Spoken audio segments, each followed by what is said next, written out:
Olá, pessoal, muito bom dia. Estamos aqui reunidos nessas últimas semanas de estudo, né, para nossa OAB 46.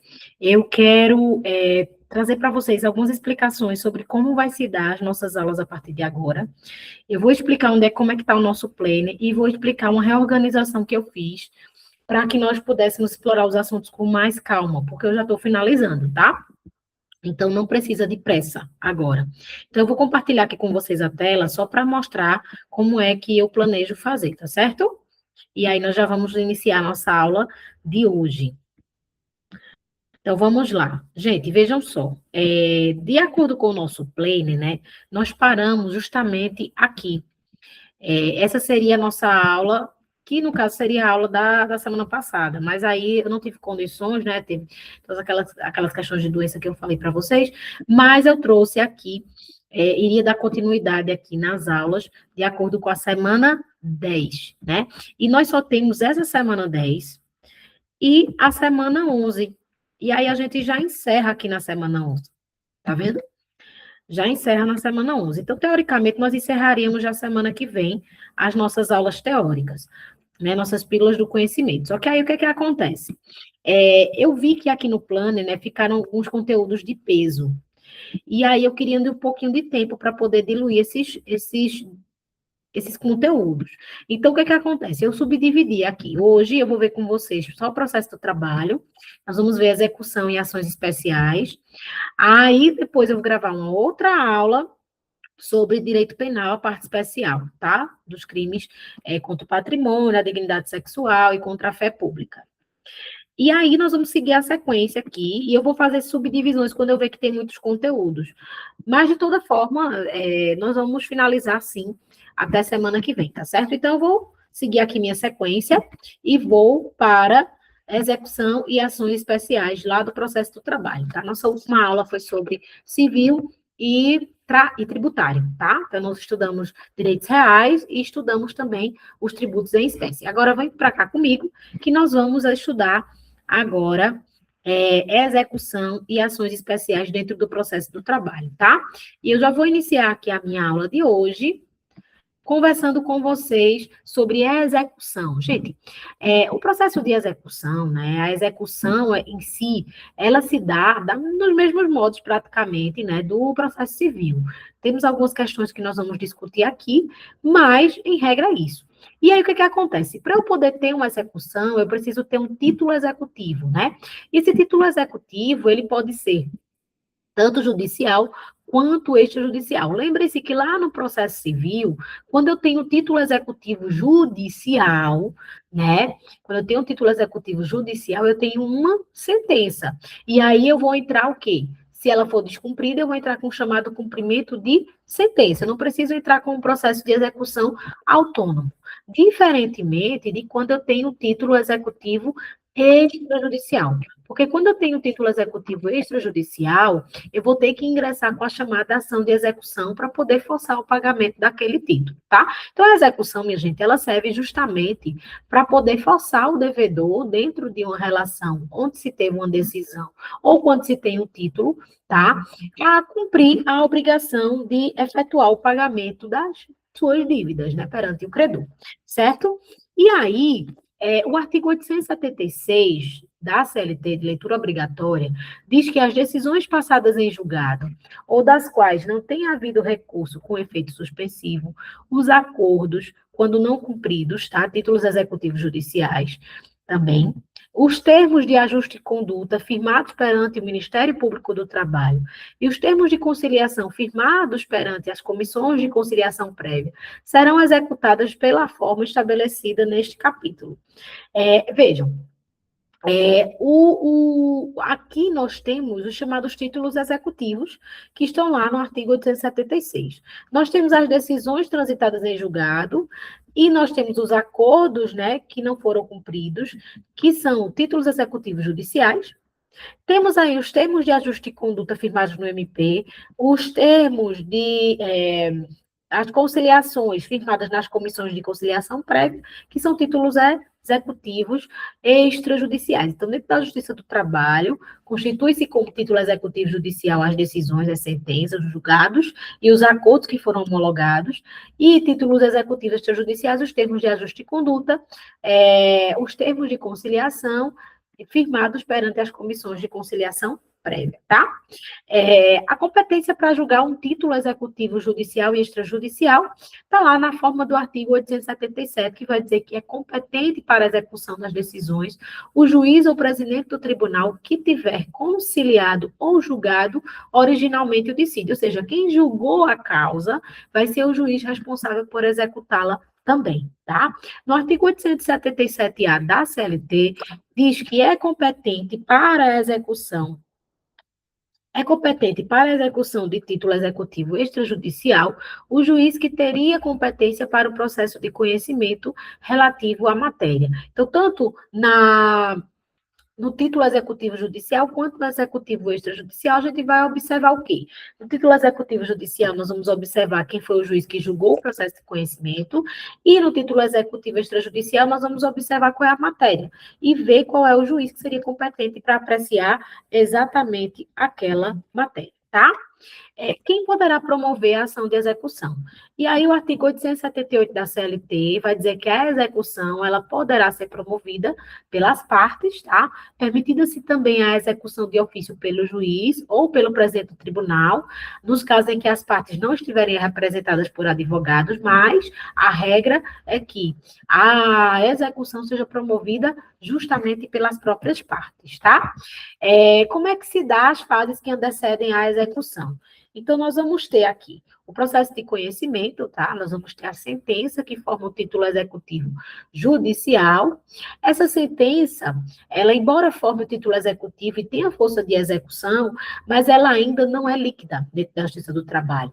Então, ela precisa ser liquidada, tá? Ela precisa passar justamente por um processo de liquidez, tá? Para poder apurar os valores, para que ela possa ser executada, porque eu só posso executar quando eu sei exatamente os valores que devem ser cobrados. Então, vai se passar por uma fase de liquidação, e depois dessa fase de liquidação tem-se a execução, tá? A liquidação, lá na forma do artigo 879 da CLT, vai dizer que se há sendo ilíquida a sentença, condenar-se-á previamente a sua liquidação, que poderá ser feita por cálculo, por arbitramento ou por artigos, tá? A liquidação da sentença, ela pode ser por cálculo, por arbitramento ou por artigos. Como é que é a liquidação por cálculos, tá? Ela vai ser realizada quando a determinação do valor da condenação depender de um cálculo aritmético. Então, todos os elementos necessários para se chegar ao valor exato já se encontram nos autos, né? Eu só vou, o quê? Somar, tá certo?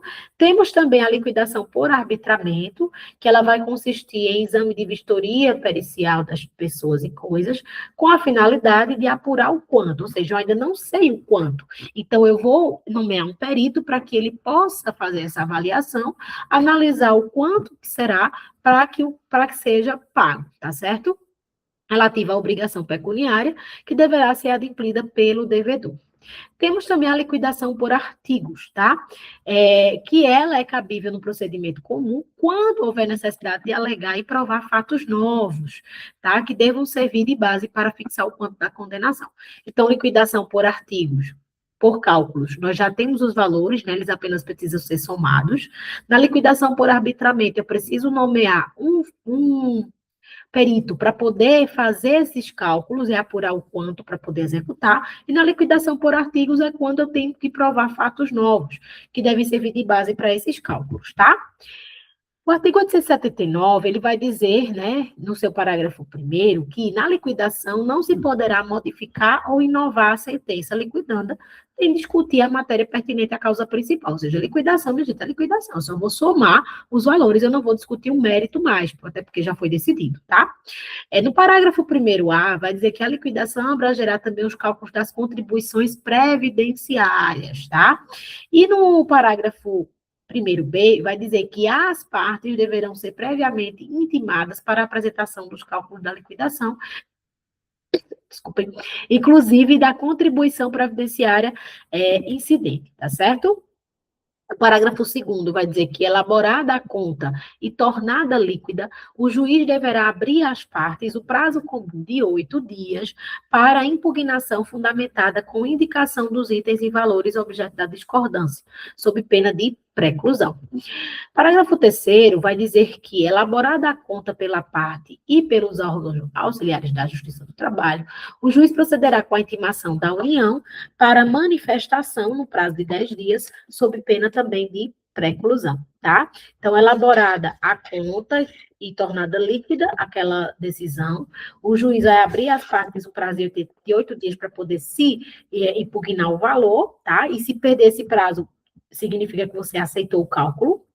E no parágrafo 3º, vai dizer justamente que depois que são feitas as contas, né, vai se fazer o quê? Vai se fazer a intimação da União, deixa eu só conferir aqui que tem, continuar aqui a chamada, tá?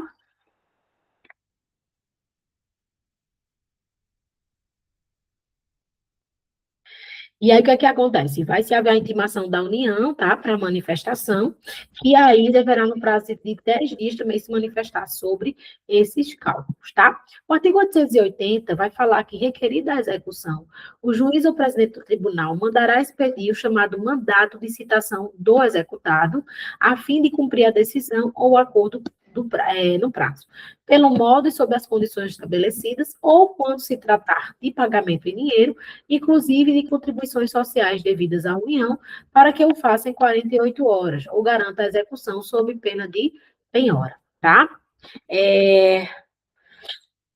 A liquidação por cálculo, né? Em relação à liquidação por cálculo, nós temos aí a sentença ilíquida, tá? Eu fiz aqui uma historinha para vocês. E aí nós temos a apresentação dos cálculos da liquidação, tá? Incluindo as contribuições previdenciárias. Depois é elaborada a conta e tornada líquida, o juiz deverá intimar as partes e a União, e terá as partes o prazo de 8 dias para se manifestar, se não se manifestar, preclui o direito. E nós temos também a União com prazo de 10 dias para se manifestar, se não se manifestar, também preclui o direito. E aí, inicia-se o processo de execução. E aí teremos 5 dias, tá?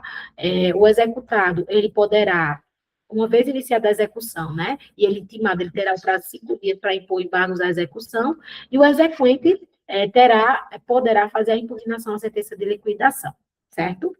Mas aí, nesse caso, nós vamos ter a manifestação, aí o juiz irá homologar os cálculos, tá? E começar a fazer a execução, faz o mandato de citação e penhora.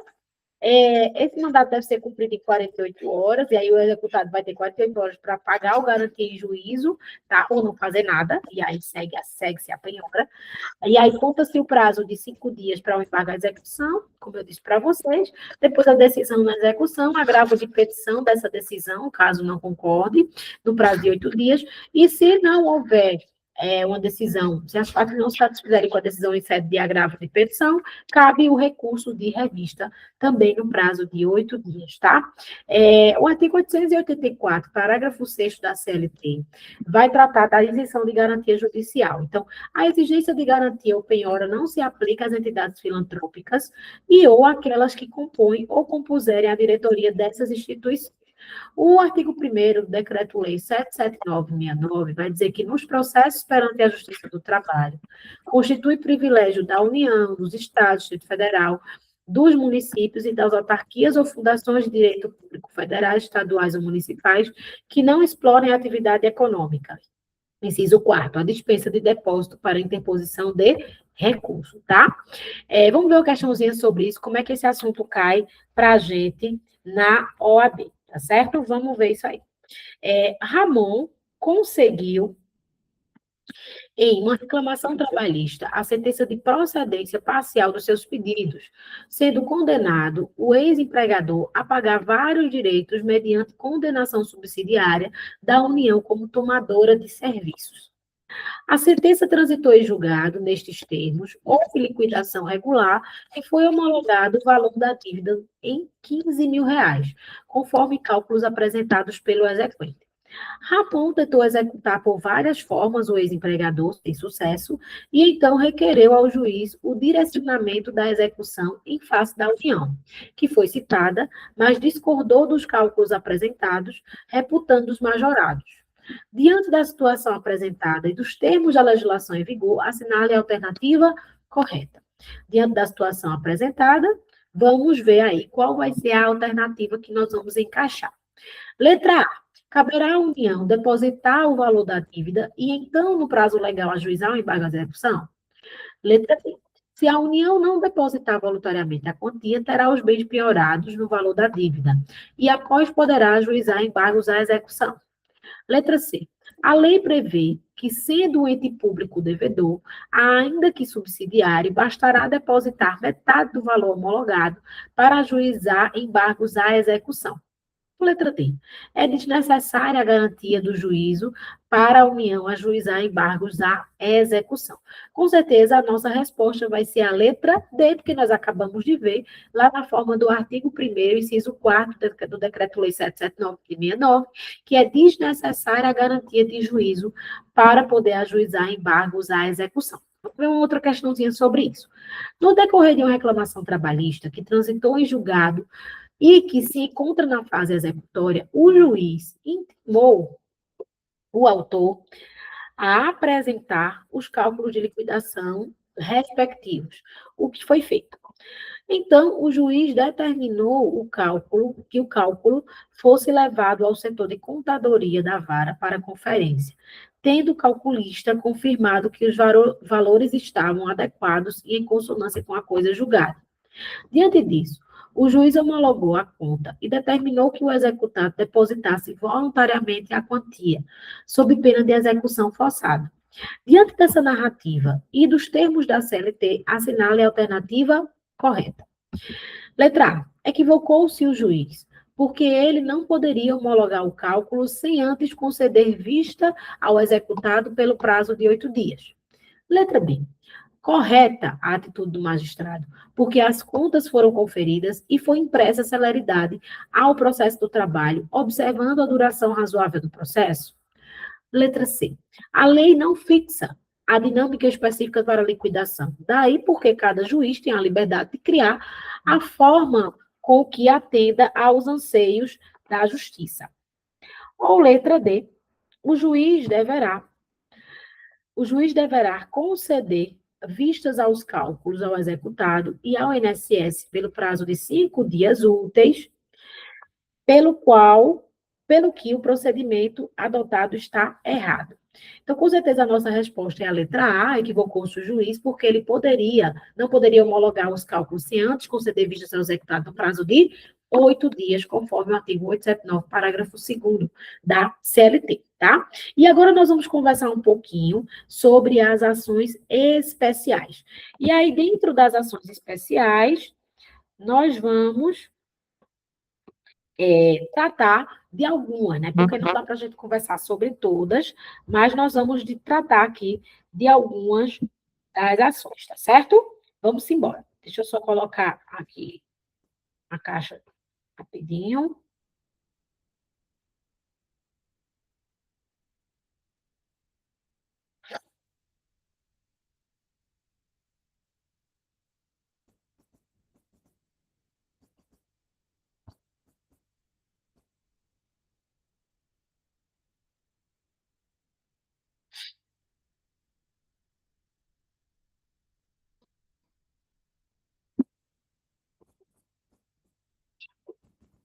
Vamos lá.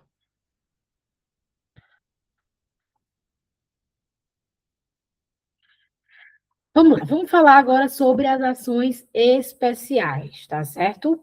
Eu vou colocar aqui para vocês, já remeter à leitura do artigo 855B, 855B da CLT, que diz que o processo de homologação de acordo extrajudicial terá início por petição conjunta, sendo obrigatória a representação das partes por advogado.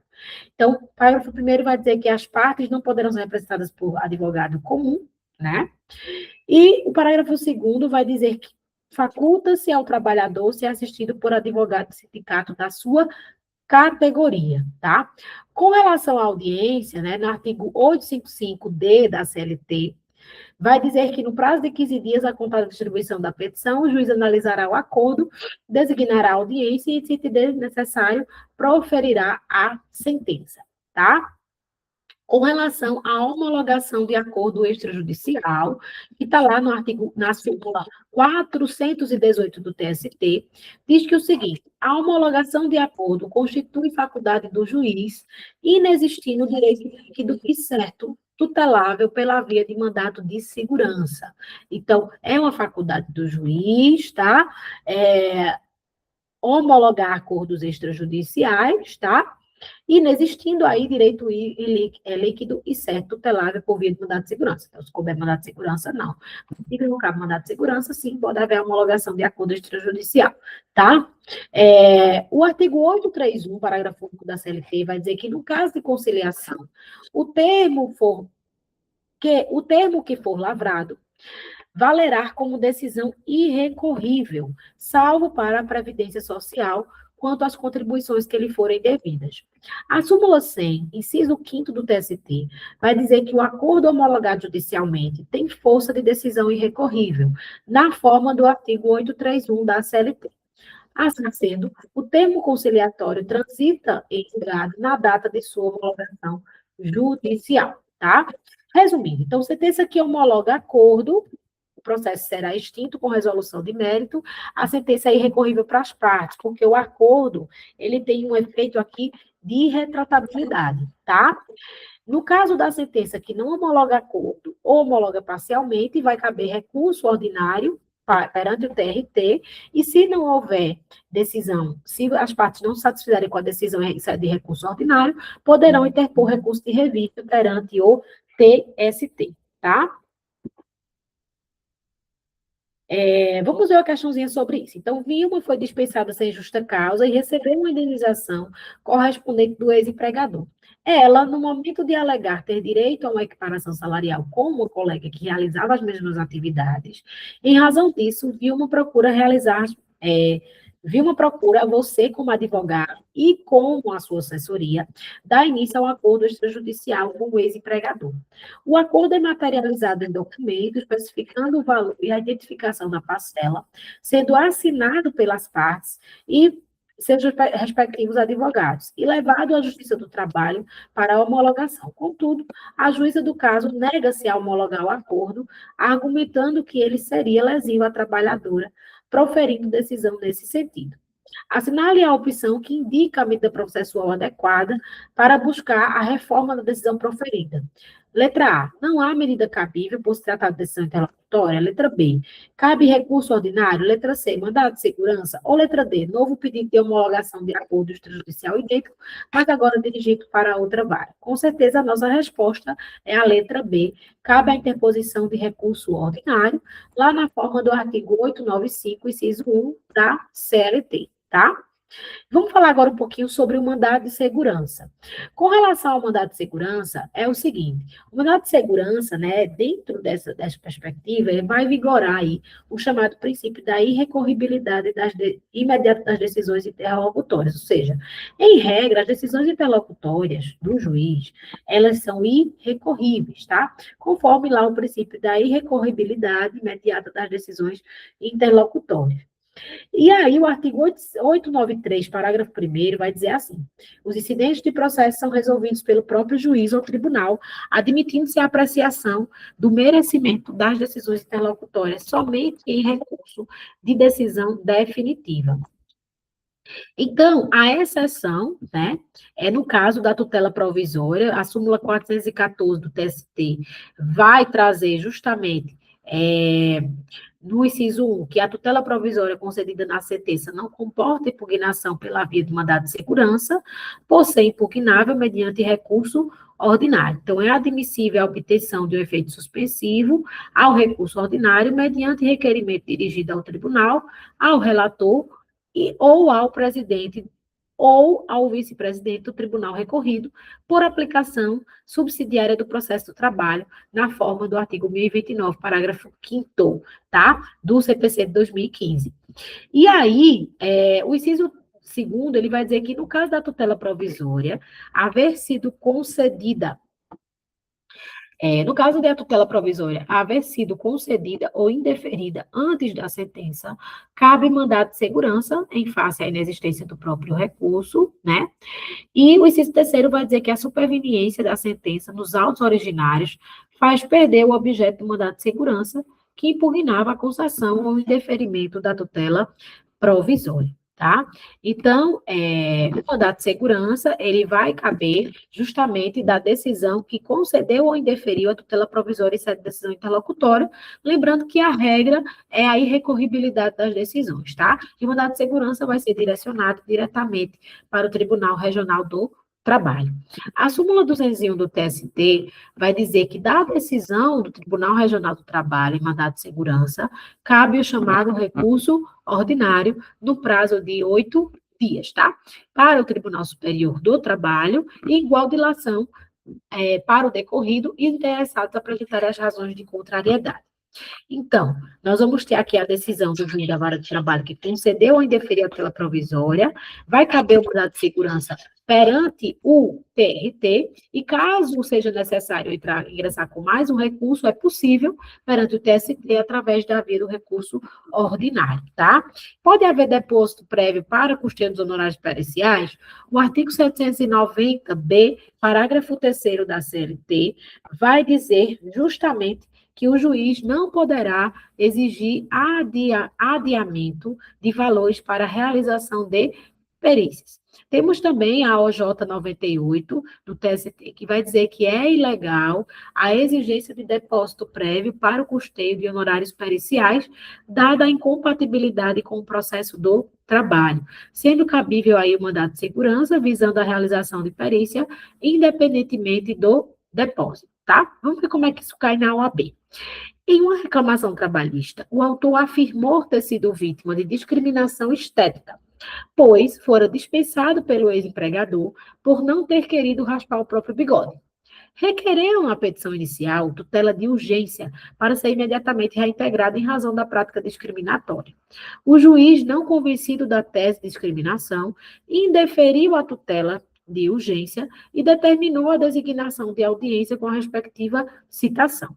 Como advogado do autor, assinale a opção que contém, de acordo com a lei e o entendimento consolidado do TST, a medida judicial a ser manejada para reverter a situação e conseguir a tutela de urgência desejada. Letra A. Interpor recurso ordinário em sede de medida cautelar. Letra B. Nada poderá ser feito por se tratar de decisão interlocutória que é irrecorrível na Justiça do Trabalho. Letra C. Impetrar mandado de segurança. Ou letra D. Interpor agravo de instrumento. Gente, nós acabamos de ver, sem dúvida, a letra C, tá? Cabe sim mandado de segurança em face da inexistência de recurso próprio, lá na forma da súmula 414, inciso 2 do TST. Temos uma outra questãozinha sobre isso. Cleusa, que trabalha na ótica Vista Longa LTDA, há 3 anos engravidou e teve seu bebê em 5 de janeiro de 2020. Ela aproveitou regularmente a sentença maternidade, retornou à sociedade empresária e foi dispensada sem justa causa pelo empregador em 12 de junho de 2021. Inconformada com a dispensa, porque entende ter garantia no emprego, Cleusa ajuizou a reclamação trabalhista em 18 de junho de 2021 com pedido de reintegração, inclusive requerendo tutela provisória para retorno imediato. Considerando os fatos narrados, a previsão legal e o entendimento consolidado do TST, responda ao item a seguir. Letra A. Acaso a tutela provisória determinando a reintegração imediata de Cleusa fosse deferida antes da sentença, que medida jurídica você, como advogado da sociedade empresária, adotaria para tentar reverter a situação? Então, a resposta seria justamente o mandado de segurança, tá? Pois trata de decisão interlocutória por falta de recurso próprio, cabe-se mandado da forma do artigo 414, inciso 2 do TST, certo? Vamos falar aqui também sobre o inquérito judicial para apuração de falta grave, tá? É outra espécie de ação especial. Então, o inquérito para apuração de falta grave, ele vai ser cabível, tá? O ajuizamento da ação, nos casos em que o empregado possui estabilidade provisória e comece e comete uma falta grave, tá? Que justifique a demissão por justa causa, né? E aí, dessa forma, é preciso que haja o reconhecimento judicial para que o empregado seja demitido, tá? Uma vez que este possui uma estabilidade de emprego, lá na forma do artigo 494 da CLT, e aí, o empregado acusado da falta grave poderá ser suspenso das suas funções, mas a sua despedida só se tornará efetiva após o inquérito e que se verifique a procedência lá da acusação na forma do artigo 494 da CLT, tá?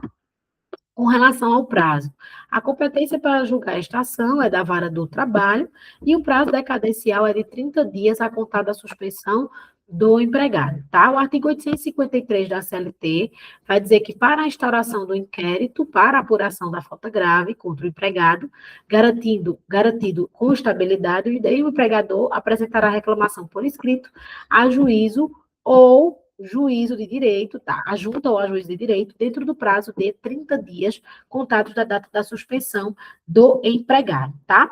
Temos aí a súmula 403 do STF, que vai dizer que é de decadência o prazo de 30 dias para a instauração do inquérito judicial, a contar da suspensão por falta grave do empregado estável, tá? Com relação às testemunhas, a quantidade de testemunhas para cada parte, né, elas poderão levar até 6 testemunhas, lá na forma do artigo 821, que vai dizer que cada uma das partes não poderá indicar mais de 3 testemunhas, salvo quando se tratar de inquérito para apuração de falta grave, onde esse número poderá ser levado até 6 testemunhas, tá certo? Lembrando lá que no processo sumaríssimo, tá, até 2 salários mínimos, 3 testemunhas, no sumário, no sumaríssimo, acima de 2 e até 40 salários mínimos, 2 testemunhas. No procedimento ordinário, acima de 40 salários, 3 testemunhas. E no inquérito para apuração de falta grave, 6 testemunhas, tá? Vamos ver como é que essa questãozinha cai aí, Rob. A empresa XPTO, LTDA, necessitando apurar, dispensa necessitando dispensar empregado estável, ajuizou o inquérito de apuração de falta grave em face do seu empregado. No dia da audiência, a empresa apresentou 6 testemunhas protestando pela oitiva de todas. O empregado apresentou 3 testemunhas, afirmando que este é o limite da Justiça do Trabalho. Assinale a alternativa que mostra qual advogado agiu da forma determinada na CLT. O advogado da empresa agiu corretamente, pois trata-se de inquérito para apuração de falta grave. Letra B. O juiz determinou que a empresa dispensasse 3 das 6 testemunhas, pois é necessário o equilíbrio com a outra parte. Logo, ambos os advogados agiram corretamente, levando o número de testemunhas que entendia cabível. Letra C. O advogado do empregado está correto, pois o limite de testemunhas para o processo do rito ordinário é de 3 testemunhas. Ou letra D. Os 2 advogados se equivocaram, pois o limite legal é de 3 por processo no rito ordinário, sendo as testemunhas do juízo, tá? Então, com certeza, a nossa resposta é a letra A. Então, o advogado da empresa agiu corretamente, pois nas ações, nos inquéritos para apuração de falta grave, pode-se levar até 6 testemunhas, tá certo? Belezinha? E aí nós encerramos a nossa pílula do conhecimento, tá? E vamos dar continuidade, gente, seguindo firmes e fortes aí nos nossos estudos, tá bom? Um abraço para vocês. Tchau, tchau.